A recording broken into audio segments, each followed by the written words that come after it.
Hello and welcome to the Football is Fixable Alright podcast with your favourite threesome. Can I say that? You said it now. I said it. Here we are. James, Sess, Dan, we're here. How are you guys? You alright? Yeah, alright. Yeah, not too bad. Apart from the fact that Arsenal beat Everton. Yes! Yeah. Arsenal beat Everton. And what was the most tense game? And I was quite composed. I was not emotional in any way. Not emotional. It was just, you just had something in both your eyes. Yeah. I've been cooking with onions earlier, I think. You couldn't smell them, but... Has he left onions? Yeah. How are you, Dan? He was a terrible guy, wasn't he? He made you cry. Yeah, I'm okay. Mr. Onions. I'm okay. Still getting over the fact that Arsenal won today, you know. So I'm with Sess there. But there's hatred. Do we need to fix the Arsenal agenda again? We've told you before, when it comes No. to me and Dan, it's not hatred against Arsenal, it's hatred against you. Yes. Right. In this case, it is personal. Oh. Yeah, don't worry. We have got nothing against Arsenal. Right.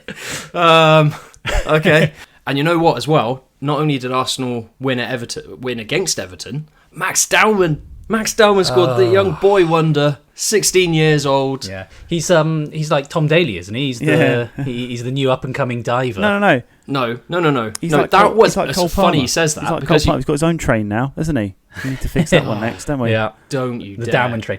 We didn't actually. We weren't able to stop Cole Palmer's train before it set off. You know, we missed it at the first station, didn't we? But with Max, we have an opportunity. Yeah, it's a real opportunity to stop this train before it starts. It's not a train. It's not. I mean, I would say there's probably an engine. But I don't think there's many carriages yet. I think, because with Cole Palmer, all the media, everyone seems to love him for some weird reason. So what was it you did before the start of the season? What was it you did when I came over one time? You showed me highlights of the pre-season games with Max Dowman, where he endlessly dived over and over again, and you were trying to claim, I think there was contact. The grass was quite long. It was, he's a brilliant talent. So, and he, not only did he help create the first goal, he scored the second one. I mean, what a hero. I think he might now be the youngest Premier League goal scorer ever.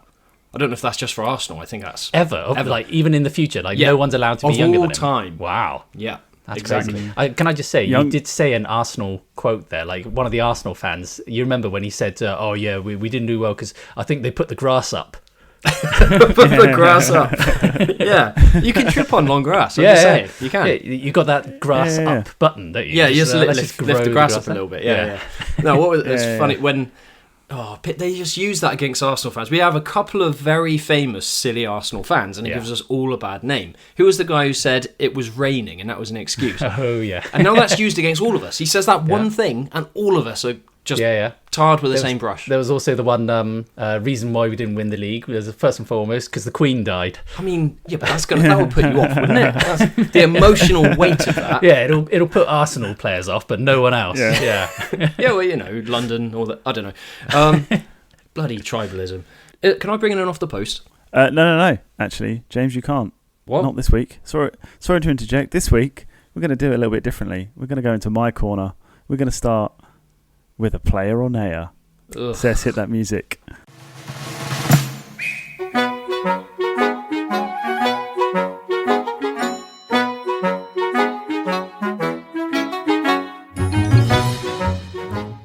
I'm still winning, right? Yeah, yes, you are indeed, Sess. The scores to date. James, you're on 5. Sess, you are on 9. Hello. Rule refresh. Right. You have a chance to guess whether I'm saying a real player or a fake player.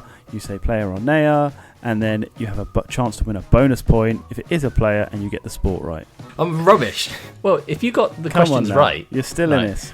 Well, I sort of second guess myself, so then I choose the other one, and it turns out to be the first one. Well, then triple guess it. It's not okay. I'll try that technique today, and we'll see if it works. So, Sess, your name, General Booty. General Booty. Hey, I'm going to say nayer for that. No one's called General, or are they? That's too You obvious. are wrong. Oh, yes! Come on! He is an American footballer. You can look him up. General Booty. So wow. I think second generation of booties in the American football game as well. So there you go. Does that mean that's in like that's the title? He's a general booty, or is he like his name booty? He's generally booty. Yeah. Yeah, no, Wow. that's his name, General Booty. Genuine Wow. player. Google That's it, a look great it up name. if you don't believe me. James, your Yes. name. Jizz Hornkamp.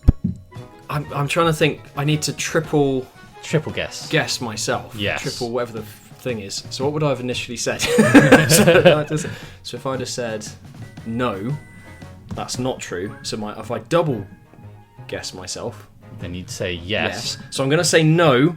That is not a real person. He is a real player. Oh, for crying out! See, every strategy. You know what? Next time, quadruple. Oh, right. Jizz is, of course, a footballer for AZ. So there you go. AZ Alkmaar. AZ Alkmaar, yeah. Yeah. There you go. So the scores stay the same. No points scored this week. James, you're still on 5. Sess, you're on 9. We go again. Thanks for that, Dan. You're not helping me catch up. I feel I need to go I need to go FIFA on your ass and start bribing you. Well, I feel like at the very least I'm educating you on all these new players that you now know about. True. Yeah, it is true. We're learning a lot of new names. I know what we could name our children. Not our children. That's in like This episode's getting weird. Yeah. This episode's getting very strange. Can I say, in the news this week, there's been a bit of weird headlines. There's been all sorts of horrible things to sort of put football in a bad light. We've had the Celtic Rangers game in the last sort of week or so, where fans ran on the pitch and there were fights and loads of other things. Yeah. There's been chanting, like Leeds have put into the government basically to try and put opposition fans when they go away to Leeds, chanting about Jimmy Savile and all sorts of horrible sort of kind of connotations of associations with Leeds and stuff like that, and they're trying to say that should be tragedy chanting. Can you please make it against the law, that type of thing. They were booing a couple of weeks ago when City went to Leeds as well. The Leeds fans were booing the Muslim players from City because they were pausing the game to break their fast, as all of that. So there's been a lot of kind of hatred and I don't know where we draw that line again. It's come up again, Sess, that kind of line between hatred and tribalism. Yeah. Well, tribalism and rivalry, I suppose, isn't it? That's the connotation that we were saying. Yeah. So let's get into it, shall we? Shall we fix tribalism, lads? Let's do it. Right, first of all then, where do we draw this line? That's the main question I want us to answer today, Like, where does kind of that tribalism or hatred, if you like, and where's banter? How do we separate the two? This banter thing. Well, firstly, with the whole Leeds going to the government with the the tragedy chanting thing. They're trying to put it into becoming a tragedy chant. Yeah. I'm not saying it's necessarily. I'm not saying it's fine. You should be allowed to do those things. I'm not saying that. But who is going to be the one judging it? Who's going to be told? Like, you remember, there's loads of chants about with Ozil, for example, his eyes are offside. And with Zlatan, his nose is offside.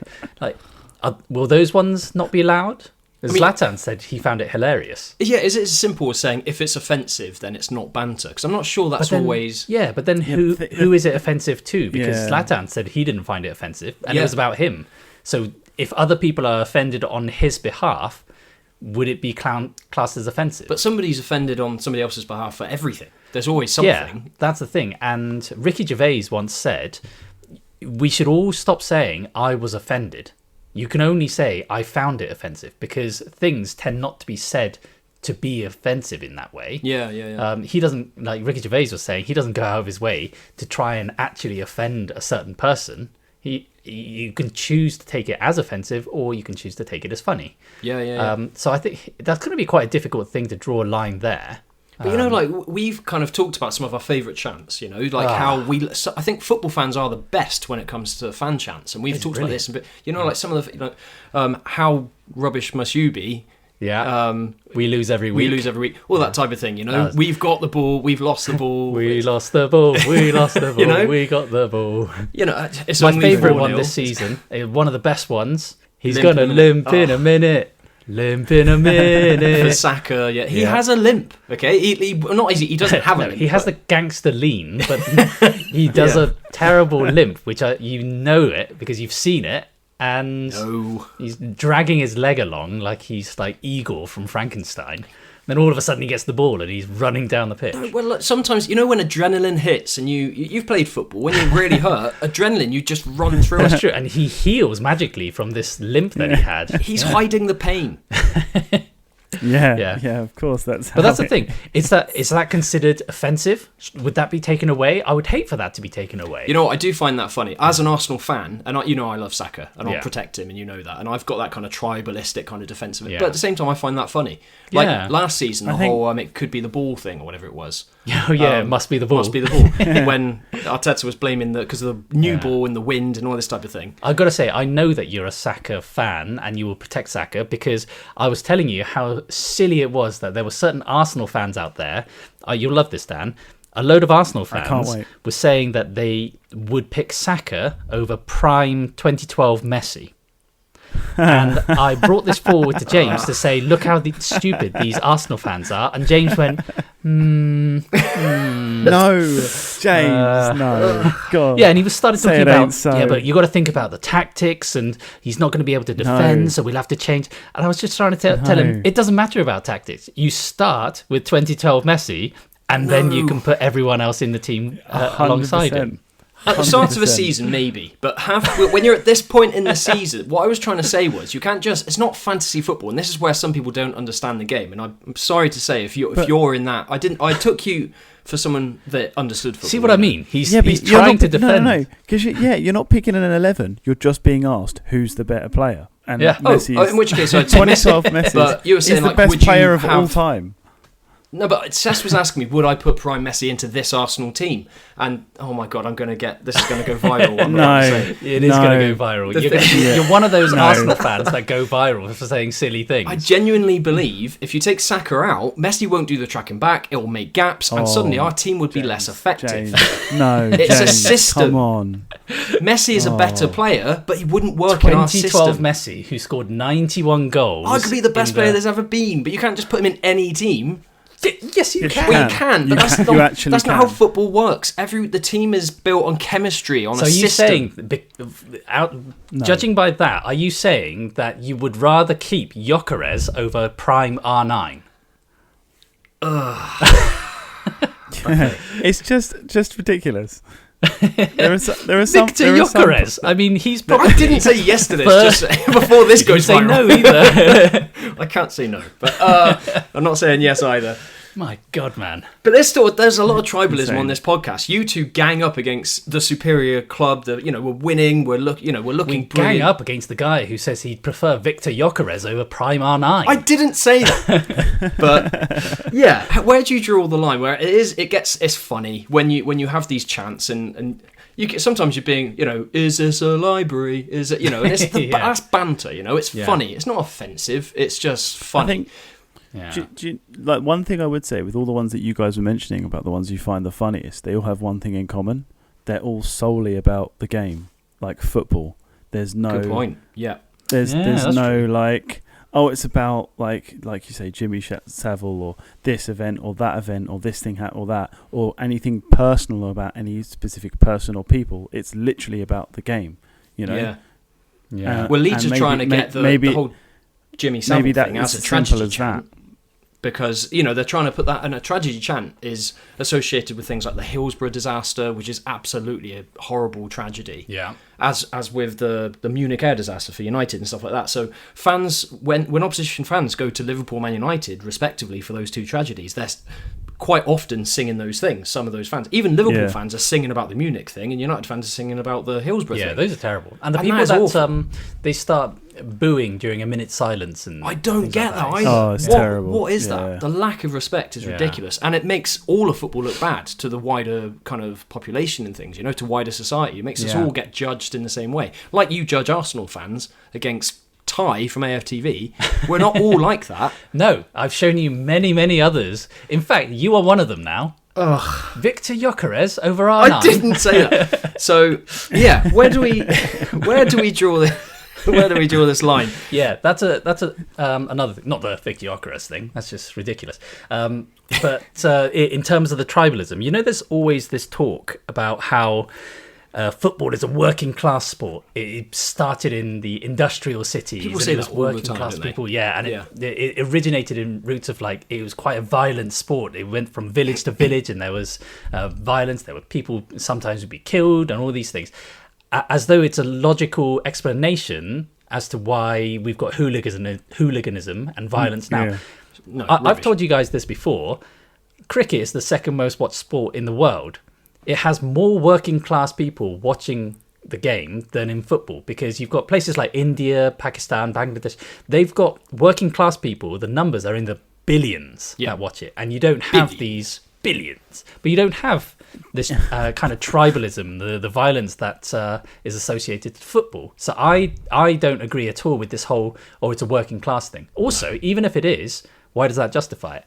And then when it comes to the whole, it originated as a violent sport. Maybe it did, maybe it didn't. But even if it did, it happened hundreds of years ago. Why does that matter now? Yeah. We live in Bristol, which had very strong roots to slavery. But we don't walk around going, yeah, well, I think slavery is a good idea, to be honest. No, exactly. We've changed those views, and actually, that you've seen statues get taken down. Like it's been national news, famously, because people are rebelling against the past, the historic values. Exactly. And things. Yeah. Why is football immune to that? Our parents, our grandparents would have had nothing, wouldn't have known nothing about the origins of football, and yet we are somehow affected with it, even though we had nothing to do with it. And that's also inaccurate, because it's not a working class sport. Initially, it was public school boys and public school people that created, when they came together to create the first football league. I think I mentioned it earlier this season on an episode when it was just Dan and me, I think. And it was actually not originally a working class sport. It was set up in these kind of well-to-do backgrounds. It became a working class sport. But again, all of that has got holes riddled all over it. You only have to see the games in the 1940s and 50s in black and white, and here they come. Oh, it's a goal. Yeah, I don't agree with it at all. I think it's justification for the violence that was already within them, probably. I think that's what I was just about to say. That it's just the way that's the excuse they're using to justify it. It's wrong. So Celtic and Rangers, if you take away Celtic and Rangers, it would have been a Protestant and Catholic battle 100%. that already originated. So I think it doesn't matter about... you can't necessarily blame the sport of football, but you can blame the violent people using football as a way to just separate themselves, us and them. It's like all violence. Like, I know this is off topic, like football wise, but all violence is just people finding an excuse to perpetuate violence. Like you look at ISIS or whatever, right? They're not they're not like true Muslim people, are they? Like, and they'll do it in their own religion, and it's the same. It's the same thing. Like with like this is an excuse to go out and be really violent and be really abusive and horrible to people. It's just because those people they're inherently bad. And exactly. Those extremists don't represent the wider religious population, do they? Yeah, and completely. And if football, and it's not football's fault. If football wasn't there, there'll be something else those people will use as an excuse. Cricket, probably. It's just you know what the problem I find though with tribalism. We're talking about tribalism. Snooker, maybe. So. We're talking about tribalism in terms of the violent people, aren't we? But they're still in the minority. The majority of people aren't violent in that way. However, when it comes to tribalism, that's something in football I think is a problem, because pretty much everyone, I would say probably 95% of football fans, in the UK at the very least, or Europe, they are tribal in the wrong way for me. Because even you guys, for example... maybe not so much Dan, because he's quite logical, but you, James. Here we go. Thank you, Seth. Yeah, you're welcome. That. Logical. I would say that when it comes to tribalism, it's this whole idea I told you, hatred versus rivalry. People who are tribal, like football fans that are tribal, they forget the whole idea of rivalry. They just take on the idea of hatred. So you said today a couple of times it'll be funny to see Tottenham get relegated. Oh, it would be. You said it would be funny if Arsenal don't win the league because they would have bottled it. You're just exactly the same, you hypocrite. I haven't got I told you, I haven't got a hatred against Arsenal. I've got a hatred against you. This isn't a tribalism. This is just hatred against you. That's all. Oh, right, okay. Yeah. Well, in our episode earlier this season, when we fixed... I wish you would just take it personally, you know? Stop taking it so professionally. Leave Arsenal out of it, right? This is about you. Right. But you may remember, as both of you were there, we fixed hatred versus rivalry earlier this season. Yeah. And Dan and I both agreed that you lack the emotion that makes football so special. Isn't that right, Dan? I'm trying to get him on my side now. So football Isn't it true, Dan? Yeah. The thing with football is that like emotion that we're arguing. I feel like I'm that child in a divorced marriage. You know, I have to choose a parent. I get him for 3 days and all weekend. So 5 days? Yes. You can have him all weekend, once a month. Oh, wow.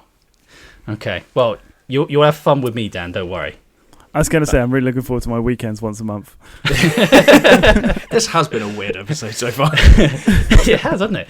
But this is what I mean, though. I know you yourself say that it would be funny to see Tottenham go down. However, you do say you want Tottenham to be there. You like having the North London rivalry. I like having the 6 points as well. Well, exactly. Yeah, it's an easy game, isn't it? But that's the thing. Like, the Merseyside derby used to mean something. Now it doesn't mean anything because we're no threat. Liverpool. It's lost a bit of that. It's still an intense game, but it has that story. You know, earlier in the season, you talked about that narrative, and I think it takes a bit away. It takes it away, and the North London derby was pretty much the only derby left in the English league that actually it mattered. It meant something, but that's largely been taken away because Tottenham are now this joke team, and if they get relegated and they stay in the Championship, you won't have this North London derby anymore. You might have it every now and again, like once every few years in the FA Cup, but it won't mean anything. And that's the kind of thing that tribalism, the hatred, doesn't seem to realise. We had Coops on a few weeks ago, and you asked him, would you like to see who are Stoke's rivals? I can't remember. Was it Derby? Something like that. But would you like to see them get relegated? And he said, no, I want the rivalry to carry on in the league. That's the kind of thing that people should say. Coops and I are logical in that way. Yeah. Whereas emotionless. Coops is emotionless. That's a good point, yeah. That's a compliment to him. Yeah. He's happily emotionless. Yeah, but I think that's the thing that in other sports you don't have I've always said you don't have an AJ fan saying, no, I don't want to see them fight AJ and Fury. I want Fury to retire. No, they all say, no, I want them to fight. And I think that's something, the tribalism makes the majority of football fans forget about rivalry. Well, I wonder what the listeners will think, because I think you are right with some of what you say there, but I don't think tribalism should just be labelled bad, because I think the problem lays with individuals that are a bit like Dan was saying in terms of that they are inherently just bad people if they're able to take joy out of those types of chants. It's not about football, it's personal or that type of thing, right? Yeah. I think it's a lack of creativity, a lack of imagination is my problem with it, because you can make really great, as we've heard, brilliant chants that are really funny, really sort of jab the other team, sort of ha-ha, and you're laughing at them. Must be the ball. It must be the ball. And it's hilarious. It makes everyone laugh. And I think that's emotion, and there's a bit of, I think that's tribal, because you're trying to, our team's better than your team, and we're laughing at you type thing. But we're not making it personal about tragedies or anything like that, you know? Yeah. We're not getting into fights and violence. I think that is what shows a lack of ability, a lack of kind of creativity, sort of intelligent thinking, essentially. Yeah. I think it comes down to primal instinct rather than intelligence. Primal instinct, yeah, that's a very good point. And all this stuff about, you've had it a lot, James, and probably to you as well, Dan, because United have been a joke for a little while. But yeah, they have, people somehow make you guys the representative of Arsenal and United. So they would say, like, oh, Arsenal is rubbish, as though it matters. It does matter. How dare you? Yeah, but you would literally, like, I've told you before, Arsenal couldn't care less if you support them or not. Don't say things like that. They have no idea of your existence, whereas they don't Arsenal care. matter to you. And yet they somehow blame you if Arsenal lose.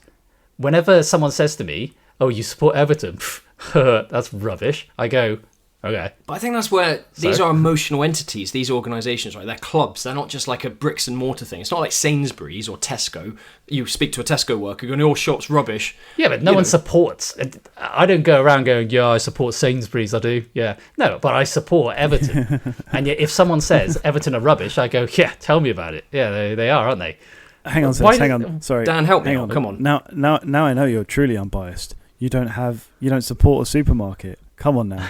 Everyone's got a Everyone favourite has a supermarket. don't they? Come on now. Well, I mean, I has suppose their I have a allegiances. favourite supermarket. It's clearly Waitrose, isn't it? I don't have a Waitrose near me, actually. No, I go to Tesco more often, but I do prefer Sainsbury's, I'll be honest. Oh, there we go. See, if Sess Tesco has a knew bias. Would you ever daringly go into a Tesco with a Sainsbury's bag? Oh, let me think. I mean, I have an M&S bag that I use all the time, actually. So does that count the same? Yeah, it was a bag that I got when I was on holiday, and I needed a bag, so I thought, it's not just any bag. No, no, very true. Fantastic. We're Everyone really in that Tesco's is looking at you going, bloke shops in M&S. Ooh, get you, Mr. M&S bag. Yeah, 100%. We've really analysed tribalism to its core today, haven't we? But before we get on to its fixes, I think it's time for a halftime head scratcher.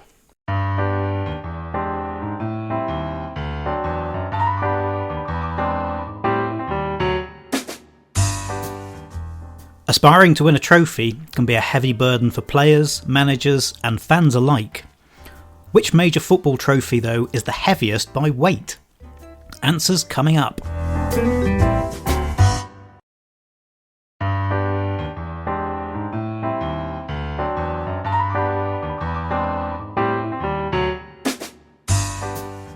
Hello. Before the break, I asked you for the name of the heaviest football trophy. The correct answer? That's the Europa League trophy, coming in at a whopping 15 kilos. Wow. Maybe that's why Arsenal have been so reluctant to win it in recent years. Thanks, Koopy, as always. Bit of emotionless logic there, I suppose. But we have to quickly go back to something we were talking about just before the break, actually. Right. Bias versus favouring something. You can favour a supermarket, but you don't necessarily have to be biased towards it, right? Like, I could favour going to Sainsbury's, but I won't go around going, Sainsbury's is better than any other supermarket, because then that's a bias, right? Sainsbury's so if I say disappointed to hear that. I think there's a very fine line between favouritism and bias, if I'm honest. Yeah, well, you would say that because you just put it all in one bowl, and you're like, well, no, yeah. If you say anything else other than this, then you're biased. Mr. Keown. I think Sess is just dodging bullets left, right, and centre about trying to avoid being called biased. I'm going to call James Keown from now on. Right. We need to bring back Keown's clangers, actually. That's true, yeah. We would have been that in so much episodes. Material. Yeah. But, I just wonder, so some of these... There was a Leeds fan that went on to, let's say, TalkSport or one of those programmes and was actually saying... It's just banter. It's like calling some of these things that Leeds want to see. I don't want to say the actual topic again because it is horrible. Yeah. But they just see that, it's just banter. And I'm thinking when we were kids, like 20, 30 years ago, our parents might have just said, grow up, man up, or whatever. Those old phrases that you can't really say anymore. That kind of... Is there just this toxic kind of... Is it toxicity, like it maybe in older populations, or in terms of that old way of seeing things? I don't mean that's in all old people, but in terms of, you know what I mean? Yeah, I like know an what you mean. older It's not point modern of view. way of seeing it. Yeah, is it that, and just like know. fans need to update their kind of viewpoint, isn't it? Yeah, perspectives on it. I don't know, because you talk about toxicity. I don't think it's like an older generation thing. You look now at like some real toxic stuff on social media, like kids are just regurgitating and stuff as well. Like there's toxicity on the lower end of the generations as well now with social media and stuff. So I don't think it's an older generation thing. I think it's maybe a social media thing. Maybe that's the thing. I don't know. That's true. Social media, I think, does make it worse. It gives a voice. We've said all this before. It gives a voice to those people that we've talked about. The minority, they get more of a voice. And it's like what is it? Like a spark that lights the flame, really. Yeah. So exactly. It'll just force a lot of people to go, yeah, that's true. And it's sort of inherent in the media to suddenly talk about it because that's what they do to publicise and get something controversial. So even if it's a negative topic, they want to talk about it as well. So that makes it go viral and it makes the minority viewpoint sound like it represents everyone. Yeah, and I think largely people are sheep as well, aren't they? So that when the Leeds fans booed the Muslim players when they broke the Ramadan fast, I don't actually know if they were booing against the religion of Islam or they were just booing because suddenly there was a 5-minute break and they didn't know what was going on, maybe. And it could be some people just started booing because they were like, oh, they're time wasting, and then everyone else started joining in. It could well be that. I'm not trying to defend Leeds fans for doing it, but no, but I think you're right. We don't know. We have no idea at all. Yeah. No, we don't know. But I mean, like, there's been like water breaks and things in the past because of hot weather and stuff or whatever, and no one ever says anything about that. So, like, you've never booed for people stopping for water in other situations. So it did feel a bit like it was people knew what they were doing. I feel like we were warned of those things, though. Like, there was that World Cup. Was it the Qatar one where they had the breaks? Yeah, and so they made a big deal about the water breaks before the tournament and before the games and everything. Whereas with this one, I was watching the game live. Were we watching it live together? Yeah, we were. So and then suddenly they holding hands, and they suddenly stopped, and we just saw the City players just grouped up, and we didn't know what was going on for about 30 seconds or something, and then we saw the screen behind. So it could well be that they had no idea what was going on. Maybe they weren't warned about it, or just another if they were, whenever you hear announcements on the tannoy, they think we'll put the tannoy up really loudly so people can hear clearly, but what you actually hear is I'm playing devil's advocate. I don't necessarily believe this, but there is a kind of point of view where, and I think Leeds fans, there was one caller that called in and said this, that it could be a tactic of Man City to slow the game down. Playing away at Leeds is tough, to take the sting out of, when Leeds were attacking. It just slowed the game down, gave City a breather, a chance for Pep to suddenly talk to his players. And I reckon that's a bit of a stretch, considering so you're going to ask 4 players who haven't eaten or drunk anything all day to play for 30 minutes or something in the hope that they don't give away a goal. Yeah. Just so that there could be some sort of disruption. I think that's going a bit... Well, those fans, I'm not saying, again, this isn't me saying I agree with it, but also, why do you have to play those players who they haven't eaten all day? Well, yeah. That seems a strange thing. Why do you play suddenly formers and players? I mean, maybe they're awesome players, but it's going way too far to say it. That's like saying, I think Igor Tudor was actually, he put on that goalkeeper against Atletico Madrid to really play into Atletico's mind, make them think, you're 4-0 up. That definitely worked, that one, didn't it? Yeah. It just sounds like it's going a bit too far. I've been watching those highlights on repeat all week. It was annoying, actually. I watched the Newcastle-Barcelona match. That was terrible with a friend of mine. Yeah, but I was watching the Newcastle-Barca game, and my friend and I watched the first half. We thought this game will be good. And in the background, we kept on hearing a cheer. We turned around. Oh, it's 1-0 to Atletico. And then another cheer. Another cheer. It's 4-0 at half-time. We were watching a 0-0 Newcastle-Barca game. Quite late, wasn't it? Ended up being 1-1 Picked the wrong game. Yeah. Gutted. But no, I do think the way that was handled was terrible, though. Because it was. Like, that keeper was a kid, like 22 or something. And then... Yeah. Was it Igor Tudor didn't even acknowledge him when he came off the pitch? Like, it's his fault. It's like, no, I'm sorry, mate. You're the manager. You chose this guy with next to no experience whatsoever. You played him in an away game, and you're... Yeah. I'm sorry, that's on you, away game, Champions League debut against Atletico Madrid. Apparently he had a great game last season in the League Cup or something. Wow. So, one great game. I love Spurs. Anyway, I think, lads, we need to fix tribalism then. So we've talked a lot about the problems and how it might be linked to... What have we said? What do we say the main problems were? Well, I'm going to go straight into the fixes. I would say a fix could be that you have to... Whatever you say, you have to make sure the majority is about yourself. How? So you could either say... that you are great at something or you're rubbish at something, but it has to be about yourself. So, for example, for me, as an Everton fan, I could spend, let's say, 51% of my season going, Everton are really pushing up from last season. We're going to be awesome. We're going to fight for a European spot. So we're just talking about ourselves. Or I can say, Everton really are rubbish, aren't we? Like, we used to be the best of the rest. We got into Champions League slot. We're rubbish now. We lose against a rubbish, boring team like... Oh, no, I can't say that because then they'll be talking about Arsenal. For see? Yeah. But yeah, so it's just talking about your own club. And then the rest of the time, then the minority of the time, you can talk about others. But at the moment, I think the problem I have is that so many fans, definitely fans, not the players, the fans focus more on bringing other clubs and players down, belittling them. Yeah. It's the I hate to say it's the American way, because when I was in America about 25 years ago, I watched adverts there, and the adverts there were buy this car because all the other cars are rubbish. They're terrible, so you should buy this one. They never talk about their own car. They just talk about how rubbish all the other cars are. And I noticed their politics were very much like that as well. You should vote for me because this person is terrible. You should vote for me. Yeah. And so they never say anything about themselves.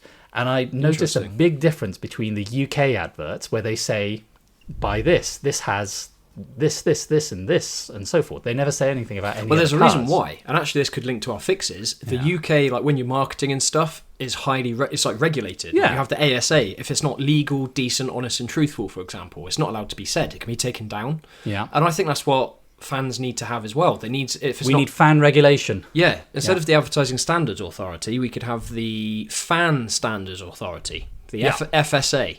FSA. There's our first major fix, which is the FSA, where it stops you from sort of, I think it's the hatred. If it's hateful, if it's not obviously legal, decent, I say decent, obviously there's a blurred line there. What makes decent? Is it I think if it's hateful, essentially, because I think you could sort of have a joke and wind the other team up. It could be outward and you could say, haha, this is a library and all this type of stuff, as long as it's not hateful.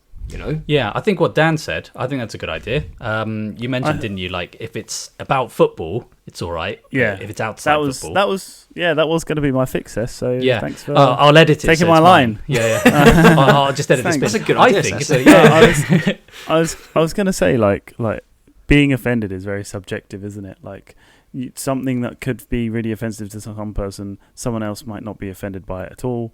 Like so. I think outside of the hatefulness or whatever, I think there could be a line as far as you could be quite rude or something about a team or whatever, and it still be classed as banter to somebody else, and they can still quite enjoy it. So, just literally just by keeping it to football, it's a really clear line. Don't bring like little things like when you have people bring like race and culture and like other. Like things that aren't related to football into it.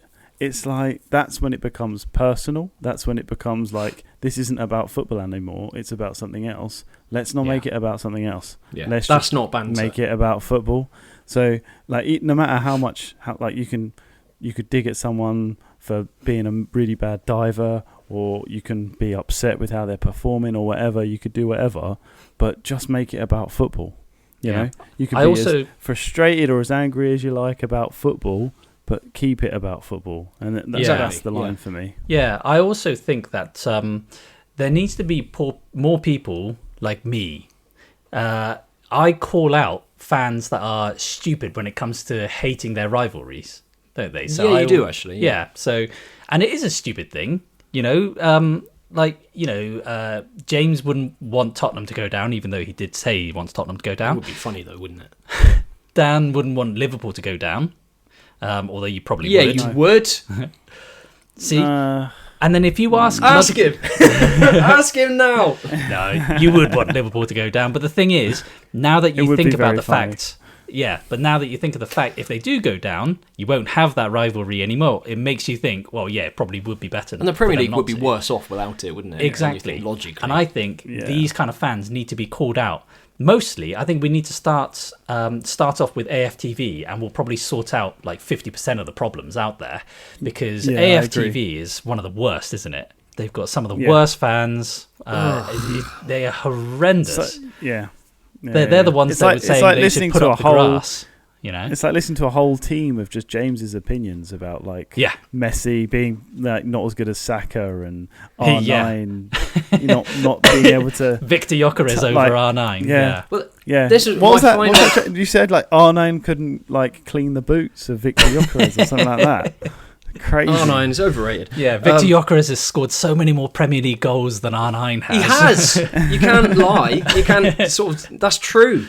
Yeah. But and I was going to say one final fix for me is what we were saying earlier about the minority don't represent the majority. It's when it comes down to the religious things we spoke about, when it comes down to AFTV, you don't represent me, even though you're trying to make a case it does.